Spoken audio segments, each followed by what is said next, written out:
Class 7th, subject English and Alien Hands, Lesson 6, I Want Something in a Cage, Lecture 1.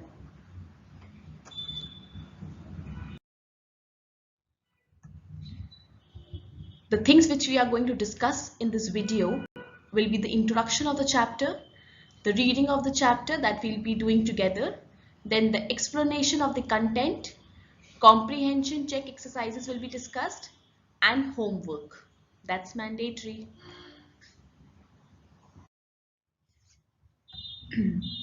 Introduction of the lesson. Mr. Purcell owns a pet shop. There's constant noise of screeching and twittering in the shop, but Mr. Purcell is happily unaware of it. One cold morning, a strange customer calls. Okay, children, there's one question which I want to ask from you all. Is it okay to cage animals? Is it okay to cage a dove? Is it okay to keep a bird inside a cage, whereas birds can fly high? Why do we cage animals? Why can't we leave the dove and the other birds free? Why can't they fly like fly with their own freedom like the other birds do? What's the reason behind it? Why do we cage it? So there's one strange customer and the story is really very interesting. There's Mr. Purcell and he owns a pet shop, and there's constant noise of screeching and twittering in the shop. Screeching and twittering, these are the sounds of the animal which are there in the shop, but Mr. Purcell is happily unaware of it, and he's unaware of all the noises which is going inside the shop. Okay, let's move further. Paragraph 1. Mr. Purcell did not believe in ghosts. Okay, so Mr. Purcell did not believe in ghost. Do you all believe in ghost? Have you ever seen one? Please let me know if you have seen. Okay, we'll be discussing this in the class. Nevertheless, the man who bought the two doves and his strange act immediately thereafter left him with a distinct sense of the uncanny. Now, what is he trying to say here? Mr. Purcell did not believe in ghost. He did not believe in ghost. Nevertheless, the man who brought the two doves, there was a man who brought two doves and he gave it to Mr. Purcell. Even he did not believe in ghost, and his strange act immediately thereafter, as soon as he brought the doves, thereafter left him with a distinct sense of the uncanny. Uncanny means mysterious, something strange, something unusual. So there was something unusual about those sounds. Okay, distinct kind of sense of uncanny means distinct means different kind of uneasiness, different kind of mysterious thing. Okay, as though behind his departed customer, departed means the person who has gone, who has departed. So as though behind his departed customer there had lingered the musty smell of an abandoned haunted house. Now what are they saying here? As though behind his departed customer, the customer who departs means who has gone, there had lingered the musty. What do you mean by the word lingered? Stayed. Okay, and musty is bad smell. Okay, lingered the musty smell of an abandoned haunted house. The smell which comes in the haunted house, that stayed as soon as that customer departed. There had lingered the musty smell of an abandoned haunted house. Mr. Purcell was a small fussy man. He was small means his height may be short. So he was a small fussy man. Fussy man, he was always very anxious. Okay, fussy means anxious. He was very anxious. Red cheeks, he had red cheeks and a tight melon stomach. Melon stomach means a curve in his stomach. Melon stomach, the way the melon is, watermelon is. So that was he had a tight melon stomach. Large glasses magnified his eyes. Look at the line, how wonderfully the author has written. Large glasses means he used to wear spectacles. Okay, so large glasses magnified his eyes, so as to give him the appearance of a wise and genial owl. Okay, so he used to wear those large big spectacles that used to give him a look of a wise and genial owl. He owned a pet shop. He had a pet shop, and what do we get in the pet shops? He sold cats and dogs and monkeys. He dealt in fish food. Dealt means he used to deal in fish food and bird seed. He used to deal in bird seed, prescribed remedies for ailing canaries. Ailing means, what does the word ailing means? Ailing means sick canaries, sick animals, sick canaries, and displayed on his sleeves long rows of ornate and gilded cages. And displayed on his shelves means there were big ornate, there were big cages which were displayed in the shop. In his shop there were shelves, and in those shelves there were the rows of ornate and gilded cages. He considered himself something of a professional man. A constant stir of movement pervaded his shop. A constant stir of movement means there was a constant sound of movement that was pervaded means spread in his shop. Okay, so there was constant sound of movement spread over his shop. Whispered twitters, the animal sound, sly rustling, squeals, cheeps, and sudden squeaks.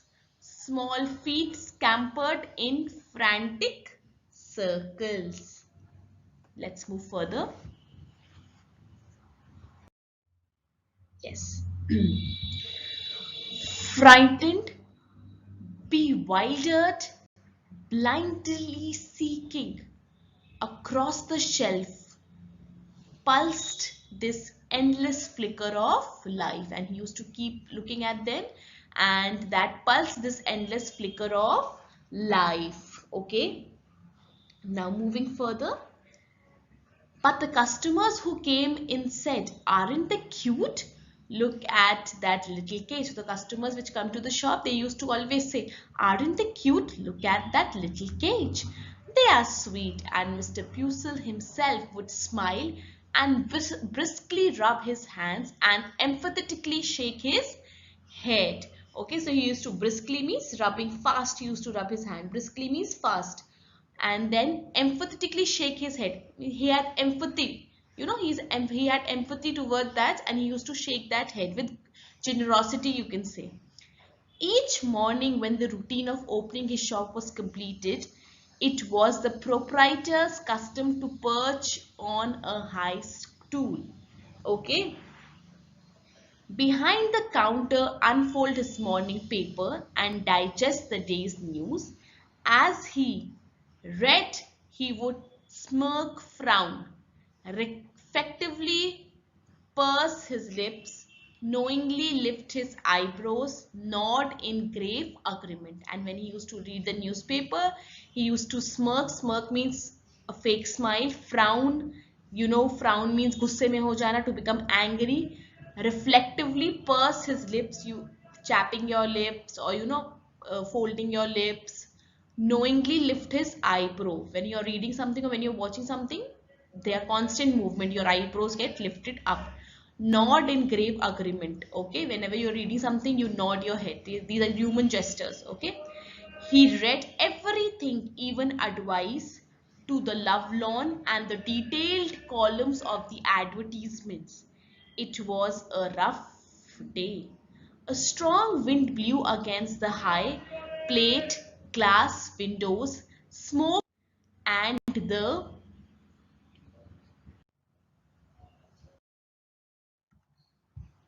paragraph 3. Air was grey with a thick frost. The weather was cold. It was winter, so the air was grey with a thick frost.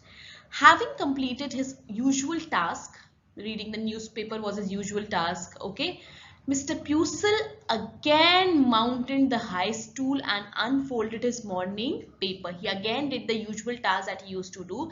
He again mounted the high stool. Mounted the high stool means you stood up on the high stool and unfolded his morning paper. He adjusted his glasses and glanced at the day's headlines, chirping and squeaking and Mewing vibrated all around him. There were animals that they used to chirp, squeak, and mewing vibrated all around him. Mewing is a sound of the cat.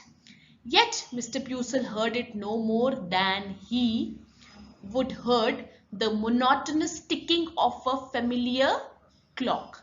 You know, monotonous means same, constant ticking of the familiar clock which was there on his wall.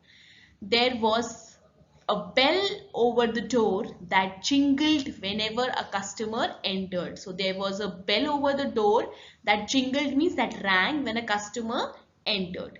This morning, there was something strange about this morning.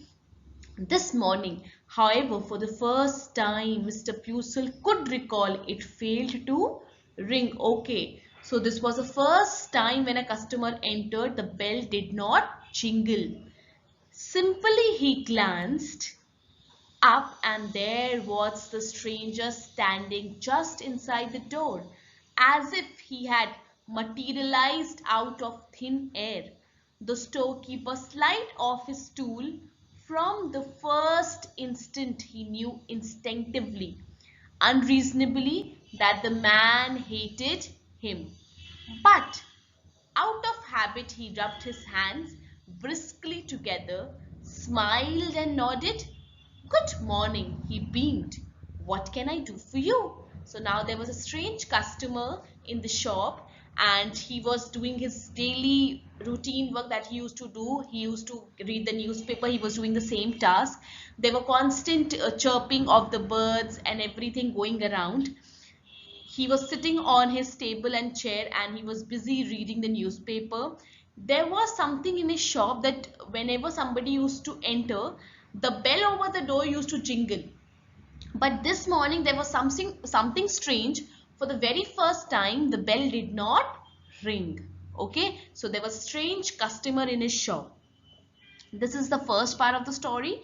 Second part we'll be doing in the next lecture. Let's move to comprehension check question. The comprehension check question is based only till part 1 of the story that we have done in the video lecture right now. Comprehension check. Write true or false against each of the following statements. First, Mr. Purcell sold birds, cats, dogs and monkeys. You have to tell whether the statement is true or false. He was very concerned about the well-being of the birds and animals in his shop. He was impressed by the customer who brought the 2 doves. Fourth, he was a successful shop owner, though insensitive and cold as a person. Next question, why is Mr. Purcell compared to an owl? From the third paragraph, pick out words associated with cries of bird, words associated with noise, words suggestive of confusion and fear. So you have to go to third paragraph and you have to pick out the meaning of these words. Next, coming to question number 4, Mr. Purcell heard it no more than he would have heard the monotonous ticking of a familiar clock. Read para beginning with "It was a rough day." What does it refer to? Why does Mr. Purcell not hear it clearly? So these are the questions that you have to do, comprehension check questions. We'll be discussing in the video in our online class. So please be prepared and do them. Now moving ahead, new words that we have discussed in this video lecture: uncanny, mysterious, lingered, stayed, fussy, anxious, ailing, sick, stir, sound, pervaded, spread over, sly, quiet, seeking, search, briskly, fast, frown, be angry, love, lorn, trapped in love, monotonous, dull, instinctively, impulsively, beamed, smiled. I'm going to repeat the pronunciation of some words, okay? Uncanny, lingered, fussy, ailing, stir, pervaded, sly, seeking, briskly, frown, lovelorn, monotonous, instinctively, beamed. Clear?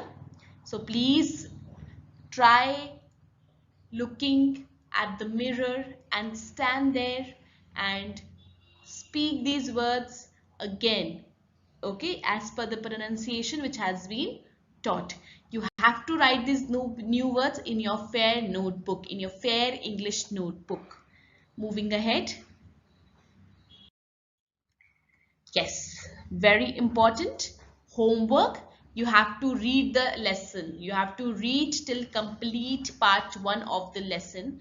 You have to write the keywords and meanings in your fair English notebook. The keywords and the meanings, and you have to also do the comprehension check questions, okay, which I have mentioned in the slide. Okay, I want everyone to do the comprehension check questions, and we will be discussing them. Please do it, children. It will be helpful for you all only to understand the content more nicely. Is that clear? Okay. Now moving ahead. Thank you.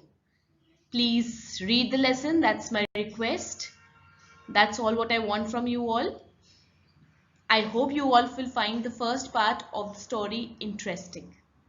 Thank you. We'll be meeting you all in the video lecture part 2. Okay. Thank you.